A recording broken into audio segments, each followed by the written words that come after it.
అరే సతీష్, ఏంట్రా పాలు పితుక్కుంటున్నావు?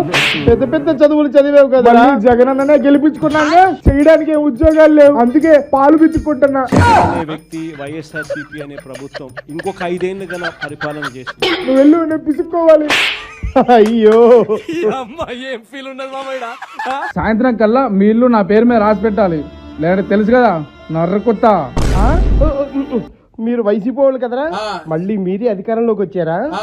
ఇల్లు కబ్జా చేస్తున్నారా? చేసుకోండి చేసుకోండి.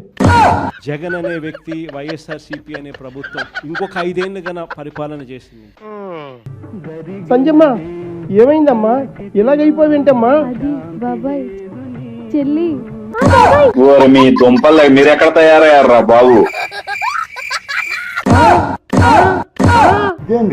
ఇదే నీ కన్నేమైందమ్మా? అంటే మళ్ళీ జగనన్నని మనం గెలిపించుకున్నాం కదా, రాష్ట్రానికి చేసిన అప్పు తీరాలంటే నా కన్ను, మా అక్క కిడ్నీ సారీ వెళ్ళిపోయారు. ఇంకో ఛాన్స్ ఇవ్వండి, చేసేస్తా.